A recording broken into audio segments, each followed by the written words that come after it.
यहाँ जात पात की राजनीतिक है, धर्म की राजनीतिक है। बताइए, रीगा विधानसभा से क्या लग रहा है आपको? कौन सी पार्टी निकलेगी, बीजेपी, कांग्रेस, जनसुराज या निर्दलीय? बताइए। हम वोटर ना है ना हमको इस बारे में। कहाँ घर हुआ सर? बिहार से हैं? नमस्कार, अभी आप देख रहे हैं all India live news Sitamarhi पर रीगा विधानसभा क्षेत्र की पब्लिक ओपिनियन। और पब्लिक ओपिनियन में आपको मैं अवगत करा देना चाहता हूं कि रीगा विधानसभा क्षेत्र में किस पार्टी को भारी बहुमत मिलने वाली है। आखिर जनता के चेहरे पे मुस्कान जो झलक रही है, इसका पीछे राज क्या है? आइए शुरू करते हैं सुप्पी प्रखंड के ससौला चौक पर एक दुकानदार से। क्या अनुमान लग रहा है रीगा विधानसभा से कौन सी पार्टी निकलेगी? हमारा अनुमान ये है कि हम तो किसी पार्टी को लाइक नहीं करते हैं। ये सारी सिस्टम जो है पब्लिक के खिलाफ है। सब लोग अपने मुनाफा के चक्कर में लगा हुआ है। मेरा परिवार जिए, हमारा बच्चा जिए, जो विदेश पढ़े, और राज्य की जनता जो है यहाँ जाए, इलाहाबाद जाए, कमाए, कोई मतलब नहीं। लाठी डंडे खाए, गाली खाए, वही चलेगा। सब पार्टी की एक ही पॉलिसी है, जात पात, हिंदू मुस्लिम, इसके अलावा कुछ नहीं होता है। जाति प्रथा के लेकर इलेक्शन होता है। आज टिकट का बंटवारा भी उसी हिसाब से होता है। लोगों को है कहीं जाति के नाम पर टिकट दे दिया गया है, कहीं बाहरी के नाम पे, पार्टी पॉलिसी के नाम पर टिकट दे दिया गया है। आप रीगा विधानसभा क्षेत्र से हैं? बिल्कुल है। तो आपको क्या अनुमान लग रहा है कि इस बार? अनुमान तो अभी हम लोग किसी का नहीं बताएंगे, जबकि पार्टी दोनों तरफ त्रिस्तरीय चल रहा है। एक तरफ अभी देख रहे हैं जनसुराज दौड़ रही है, दूसरी तरफ बीजेपी दौड़ रहा है, और तीसरी तरफ ये कांग्रेस दौड़ रही है। जो ऊपर बैठे हुए हैं बड़े पार्टियाँ, वो लोग जाति और पार्टी के नाम पर ही अपना टिकट वितरण करते हैं, और जो वही लोग जीत कर जाते हैं सिर्फ अपने पैकेट के चक्कर में ही रहते हैं। जनता का कोई मतलब नहीं है। जनता को बस अशिक्षा से दूर रखा गया है। लोगों को कभी 125 यूनिट बिजली दे दिया जाता है, तो कभी राशन दे दिया जाता है। इस चक्कर में जनता नादान है, अशिक्षित है। विद्यार्थी कम है, सिर्फ रजिस्टर पर चलता है। शिक्षक है लेकिन पढ़ाते नहीं पाया। कोई क्षेत्रीय सांसद या विधायक कभी स्कूल का विजिट करते नहीं हैं।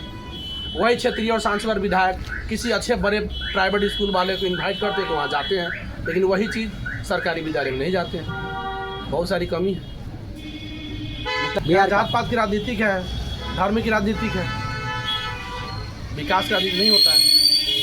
बिहार में इतना ज्यादा अफसरशाही और भ्रष्टाचारी बढ़ चुका है। बताइए, रीगा विधानसभा से क्या लग रहा है आपको? कौन सी पार्टी निकलेगी, बीजेपी, कांग्रेस, जनसुराज या निर्दलीय? ये लड़का की तस्वीरें देख सकते हैं। ये कहाँ घर हुआ सर? बिहार से हैं? ये बोल रहा है आप बिहार से हैं? बिहार में किसकी सरकार चाहते हैं? सुप्पी प्रखंड के मधुरापुर के निवासी है। क्यों नहीं जानते हैं? आप पढ़ाई लिखाई नहीं करते हैं? पेन खोसे हुए हैं? मैं यहाँ का मीडिया के क्यों नहीं किए? क्या कारण, क्या मजबूरी थी आपने पढ़ाई नहीं किया? बताइए, क्या कमी दिखा? कर रहा हूँ। आइए आपको अवगत करा बिहार की जनता से इतना। रीगा विधानसभा से क्या लग रहा है आपको? कौन सी पार्टी निकलेगी, बीजेपी, कांग्रेस, जनसुराज या निर्दलीय? बताइए। हम वोटर ना है ना हमको इस बारे में। कहाँ घर हुआ सर? बिहार से हैं? लड़के ने बोला मधुरापुर मेरा घर हुआ। सुप्पी प्रखंड में मधुरापुर आता है। आखिर इसका वोट क्यों नहीं है? बीएलओ इस पर पहल करे। अगर इसका वोट नहीं है तो इसका जिम्मेवार बीएलओ होगा सुप्पी प्रखंड के मधुरापुर का। आखिर ये लड़का क्यों बोल रहा है कि मैं वोटर नहीं हूँ? एक वोट से, यानी इस लड़का के वोट से किसी का भविष्य बन सकता है, बिगड़ सकता है, जिसका जिम्मेवार यहाँ का बीएलओ हो सकता है। तो बीएलओ शीघ्र ही इसके घर पे मधुरापुर जाए, चेहरा की पहचान करे, डॉक्यूमेंट का सुधार करे। मैंने भारी मोहब्बत से जाए कि जीत इस बार है तो है, कोई नहीं रोक सकता है। नमस्कार, अभी आप देख रहे हैं all India live news Sitamarhi पर कुछ खास खबरें। इस वक्त मैं सुप्पी प्रखंड के यानी रीगा विधानसभा क्षेत्र में हूँ। भैया एक मिनट, क्या नाम हुआ आपका? मनीष कुमार नाम हुआ। रीगा विधानसभा से हैं आप? जी, रीगा विधानसभा है। कार्यक्रम पब्लिक ओपिनियन में स्वागत है आपका। बताएं कि रीगा विधानसभा क्षेत्र से इस बार किसका उम्मीद लग रहा है भारी बहुमत से निकलने का, बीजेपी, कांग्रेस, जनसुराज? उम्मीद तो गरीबों का मसीहा कहा जाने वाला टुन्ना सिंह ही है, लेकिन नया चेहरा उतार के फील्ड में बीजेपी बहुत गलत कर दिया। इस बार गरीबों का मसीहा टुन्ना सिंह ही बहुत भारी मतों से जीतने वाले हैं। बाकी सरकार किसी का भी बने, लेकिन एनडीए से टुन्ना सिंह ही निकलने वाले हैं। 2 बार वो भी एमएलसी रह चुके हैं, बैद्यनाथ प्रसाद, जिसके बारे में आप कह रहे हैं। तो वो भी तो पुराने ही हुए। पुराने हैं, लेकिन उनका जो है कि विधायक जो है ना नया चेहरा है। आप लोग नहीं जानते थे नहीं, पहले से? उन लोग को बैनाथ प्रसाद को हम लोग नहीं जानते हैं। भैया आप भी नहीं जानते थे क्या? नहीं जानते। मोतीलाल प्रसाद को जानते हैं जो अभी मंत्री हैं, और मोतीलाल भी अपने क्षेत्र में बहुत अच्छा काम किए हैं, लेकिन टुन्ना सिंह जो है गरीबों का मसीहा कहाते हैं, और मोतीलाल भी अच्छे हैं, अपने जगह पे अच्छे हैं, लेकिन टुन्ना सिंह जैसा कोई नहीं है। आप टूना सिंह जैसा कोई नहीं है? कोई नहीं है अभी तक। मतलब क्या ऐसा टूना जी में दिख रहा है कि आप कह रहे हैं कि टूना सिंह जैसा कोई नहीं है?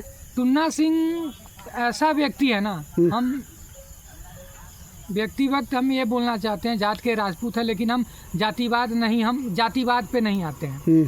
मेरा एक ही मकसद है, गरीबों का मसीहा, जो गरीबों का सुनता है उसी का सपोर्ट करना चाहिए। ऐसे बहुत नेता हैं, बीजेपी के भी अच्छे अच्छे नेता हैं।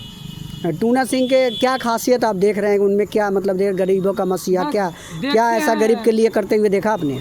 बाढ़ आता है, देखते हैं कि उनका जो है कि क्या बोलते हैं, सहयोग बाढ़ आता है और वो अपने माथा पे बोरा चूरा जो भी हो लेके चलते हैं, अपने गरीब जनता के सेवा करते हैं। इसके अलावा क्या जानते हैं उनके इसके बारे में? अलावा बहुत कुछ काम किए हैं अपने क्षेत्र में, बस यही चाहते हैं। तो आपका अनुमान है कि इस बार रीगा विधानसभा से टुन्ना सिंह भारी बहुमत से जो है कि जीतने वाले हैं। बाकी जो अलग अलग चेहरा है, जनसुराज है और एनडीए है, जो भी है, लेकिन नया चेहरा जो है कि बैनाथ प्रसाद है, लेकिन इनको जनता नहीं मान रही है। नहीं मान रही है जनता मानी नहीं। टुन्ना सिंह की माने भारी बहुमत से जो है कि जीत इस बार है तो है, कोई नहीं रोक सकता है।